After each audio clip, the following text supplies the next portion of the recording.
What is good, Fit Family? It's your girl, Natalie, the Keto Bikini Bro, back with a very long-awaited episode of The Comeback, my prep update.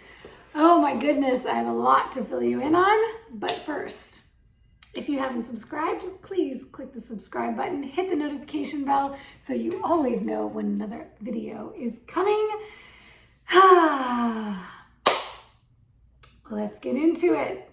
All right, so it's been quite a while since I've done an update, and a lot has happened since I filled you in last. So we are now 1 week out to WBFF Worlds, the World Championship show in Vegas. I am flying out on Thursday, but the big change, the big announcement is that I'm not actually getting on stage at Worlds. I will be going to Worlds. I will be staying with the team. Shout out Team CTN. We will be doing photo shoots. I will be attending the show for the first time ever. I've never been to a Worlds before, but I won't be getting on stage. And let me tell you why. So the main reason why is financial. It is very pricey to compete. There are a lot of expenses. And Bronson and I just moved to a new place, a bigger place, and we're planning to do a big move, moving all my furniture from Georgia up here to Maryland. So it is a lot going on financially this year. We're also both going all in on our businesses, and it just didn't make a lot of sense for me to spend all that money right now for Worlds, which is a much bigger, longer show than the other pro shows. The other two pro shows in the US, in Orlando at the start of the season and Atlantic City at the end of the season, are basically like 2-day shows. You have the registration, check-in, gala, athletes meeting, which is a full glam event the night before, and then you have the show. For Worlds, you have the gala, athletes meeting, registration. On Wednesday, you have Thursday Media Day, which is a red carpet photo shoot day, another glitz and glam event. You have the amateur show on Friday, and then you have the pro show on Saturday. So it is a lot more going on and more events, more expenses, longer travel expenses, hotel and flights and all that. So I am now, we plan to finish my prep out and go to Worlds and be there for Worlds and do some photo shoots and still get as lean. I mean, if you can see, I'm pretty, lean at this stage, 1 week out to attending Worlds, just not getting on stage. So I'm 17 weeks out to Atlantic City, which is December 3rd. It is the last pro show of the year, so the last opportunity to get on stage. And it's the same time I competed a couple of years ago in Miami. So it feels even a little more nostalgic, like the comeback, like I'm coming back to the same show that I went to when I made my pro debut and seeking to do better than ever in that show. And I think I will. So, all right, so the comeback continues. There will be many more episodes as we continue my prep for another 17 weeks. But let me give you a quick little update of where I am right now at 1 week out to Worlds and 17 weeks out to Atlantic City. You are always curious about the body stats, the macros, and the training. So I will tell you all that good stuff now. And then I'll tell you about what happened about 4 or 5 weeks ago after I made the decision not to get on stage at Worlds, how I had a setback, and then how I came back from that. So hopefully that will help any one of you who might be out there having a setback right now.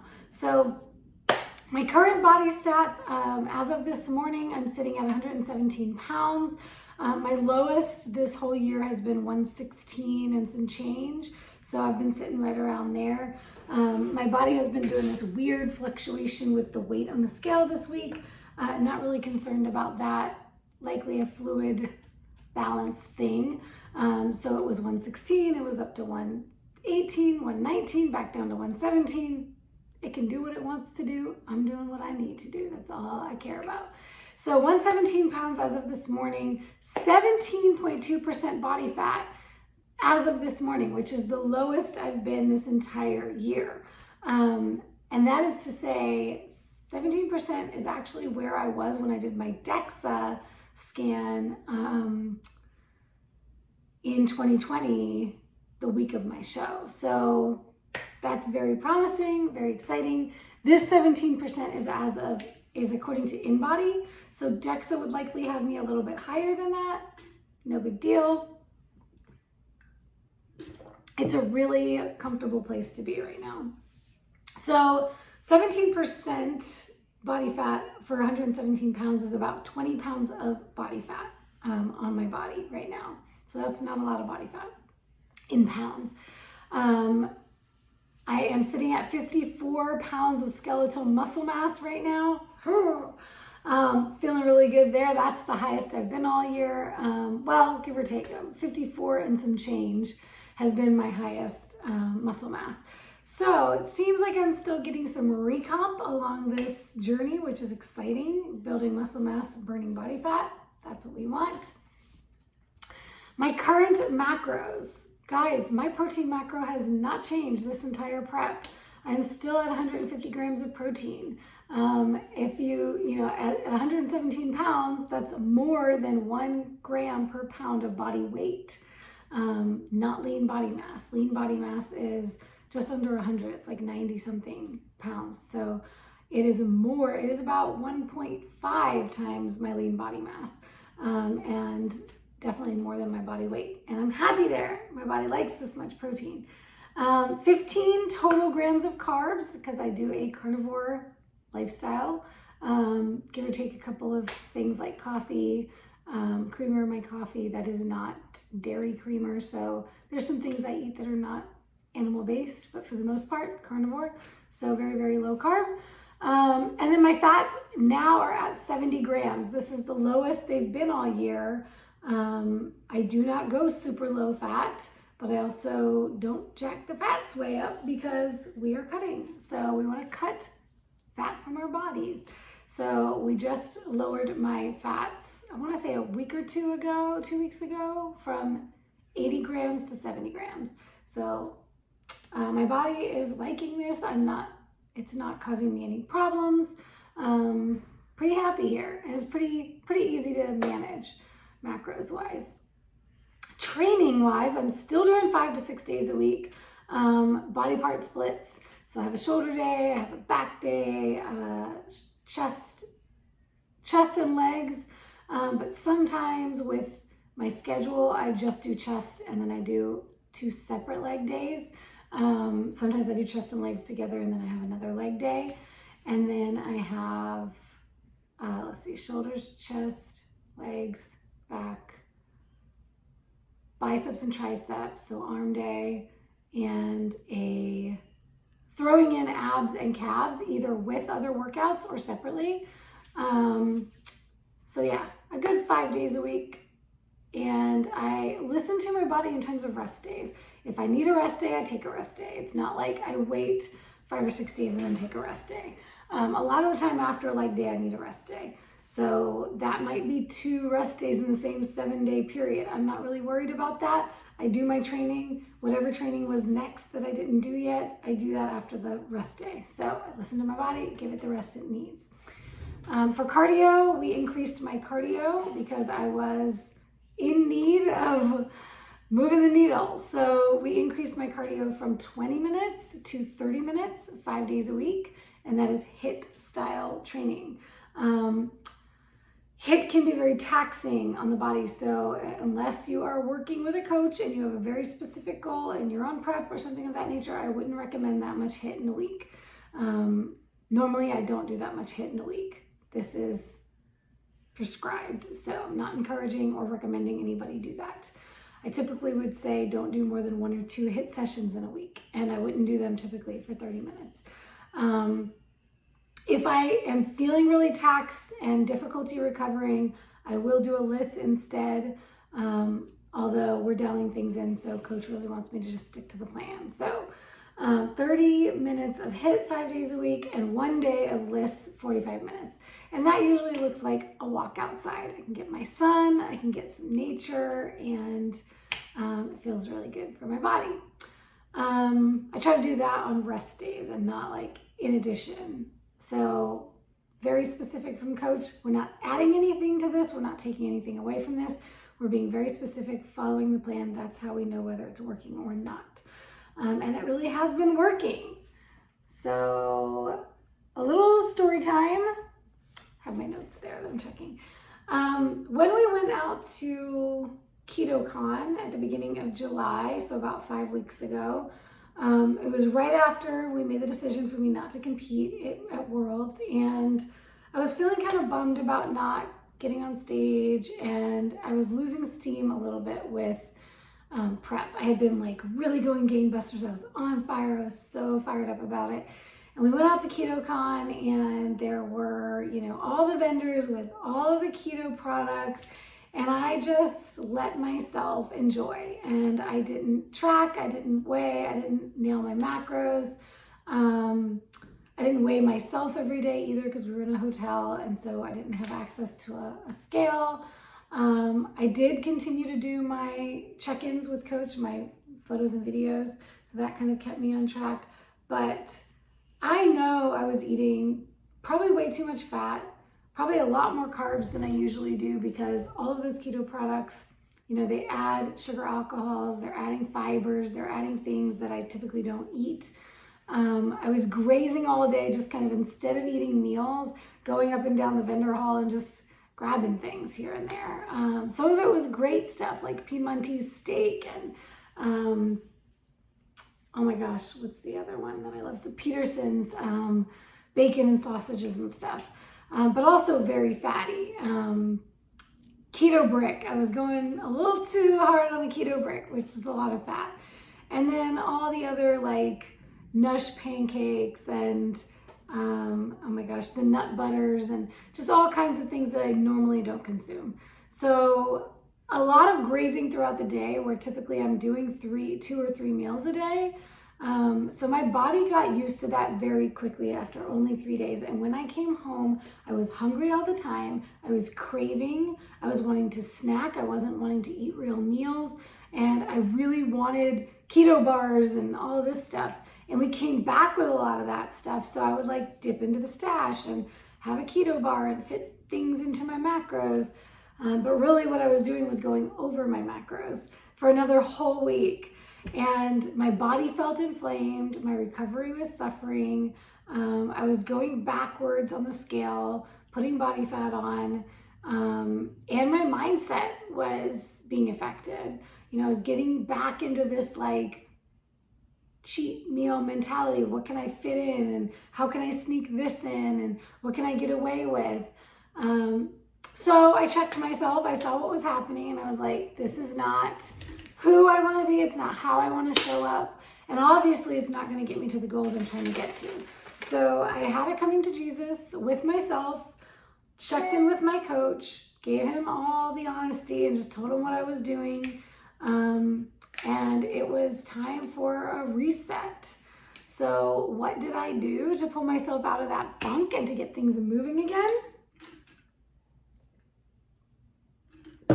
For one, like I said, I owned up to it with my coach, talked to my partner about it, got support from him, basically didn't hide, didn't allow myself to hide. That was the biggest thing.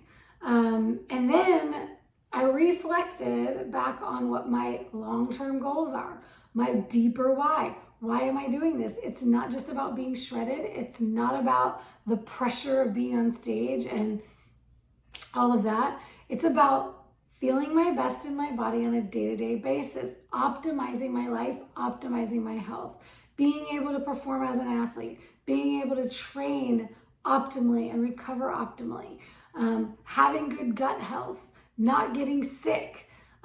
Y'all, just from a few days of that to now extending out to a week and letting those things get into my diet, my skin was breaking out everywhere. I still have some, like, you can still see some of the scarring from, You know, I had some serious hormonal acne come up all around here.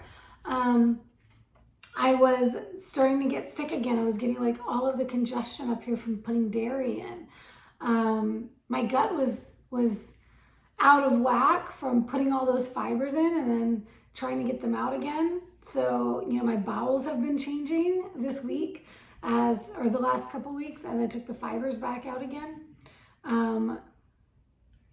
Basically, at the end of the day, it's like, how do you want to feel? Mentally, the mental clarity and focus and energy I've had since I got all that crap back out again has been amazing. Okay, so how did I get it out? What did I do? Here's what I did. I drew a line, not in the sand, in the cement. I drew a line in the cement and I made it crystal clear.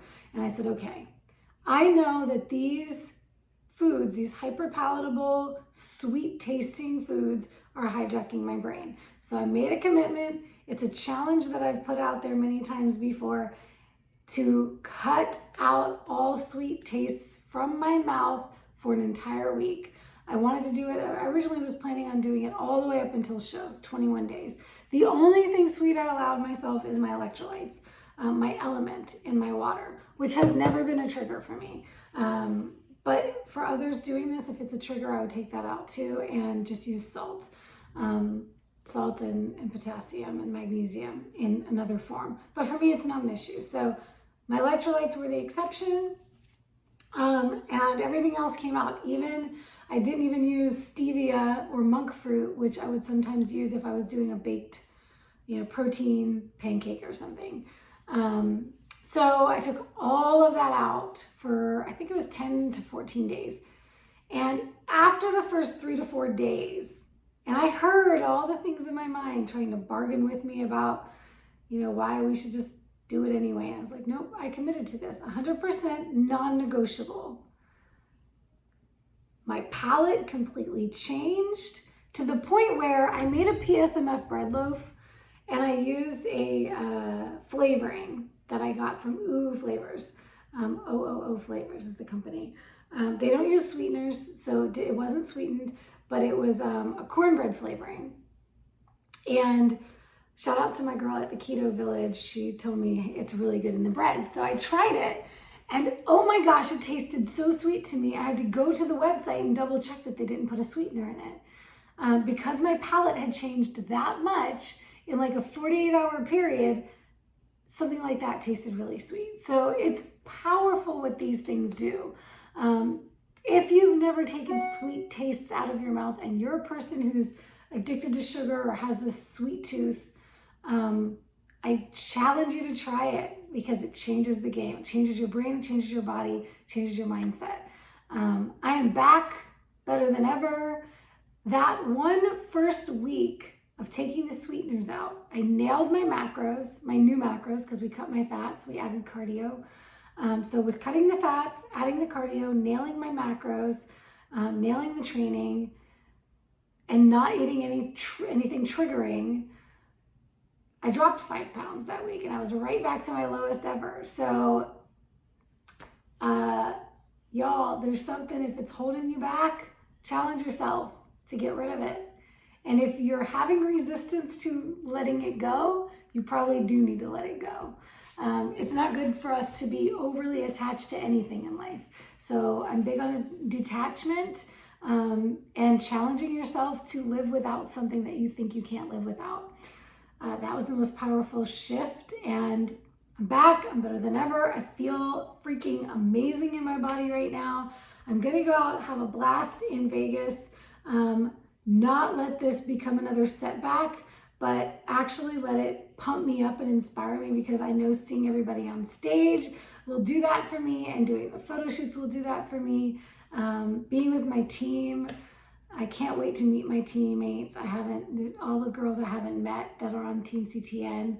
I'm just really looking forward to this. I know I'm gonna come back pumped up and just ready to crush it in the final 16 weeks as I get ready for WBFF Atlantic City. So continue to follow my journey. If you have questions about anything, if there's any topic you specifically want me to talk about, drop it in the comments. Let me know what you want to know. And thank you for everyone who's been tuning in and sending me sweet messages and comments. And, I do this for you. So until next time, signing off. Peace out.